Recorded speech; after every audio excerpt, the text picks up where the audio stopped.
పాఠశాల విద్య కూడా అమెరికాలోనో ఆస్ట్రేలియాలోనో ఇంగ్లండ్లోనో చదివించాలి అనేటువంటి ఒక రకమైనటువంటి కుతూహలం పెరిగింది. ఫారిన్ ఎడ్యుకేషన్ ఒకప్పుడు నలంద తక్షశిల ప్రపంచం నలుమూలల నుంచి భారతదేశానికి వచ్చేవారు చదువుకోవడానికి, నేర్చుకోవడానికి. ఇవాళ ఇక్కడి నుంచి పరిగెడుతున్నాం అక్కడికి. దూరపు కొండలు నునుపు అని పరిగెడుతున్నాం.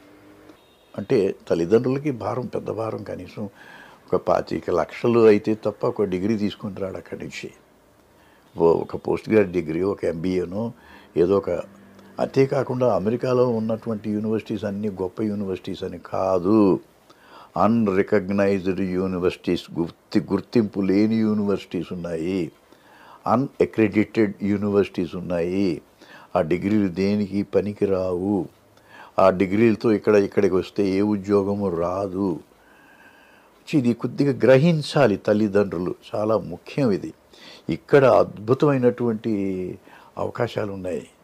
ఇక్కడే మంచి యూనివర్సిటీస్ ఉన్నాయి. ఒకసారి యూనివర్సిటీస్ లిస్టు తీసుకుంటే టాప్ క్లాస్ యూనివర్సిటీస్ ఉన్నాయి. ఇక్కడ మన ఐఏఎంలు, ఇప్పుడు ఉదాహరణకి ఐఏఎం అహ్మదాబాద్, అక్కడ ఎంబీఏ చేస్తే క్యాంపస్ ఇంటర్వ్యూస్లో, క్యాంపస్ సెలక్షన్స్లో ఏ కంపెనీ అయినా సరే మినిమం 1,25,000, 1,50,000 రూపాయలు నెలకి జీతం ఇస్తే తప్ప, ఆఫర్ చేస్తే తప్ప అక్కడ క్యాంపస్ ఇంటర్వ్యూలకి పర్మిషన్ ఇవ్వరు. మినిమం శాలరీ అది. అక్కడ విద్యార్థులకి వాళ్ళకి చాయిస్ ఉంటుంది. ఒక 200 కంపెనీలు వస్తాయి. ఆ కంపెనీలు ఆఫర్ చేస్తాయి, లేదా 100 కంపెనీలు వస్తాయి. ఆ కంపెనీస్ ఆఫర్ చేస్తుంటాయి, మా కంపెనీలో చేరితే ఇది అంటే నువ్వు చూజ్ చేసుకోవచ్చు.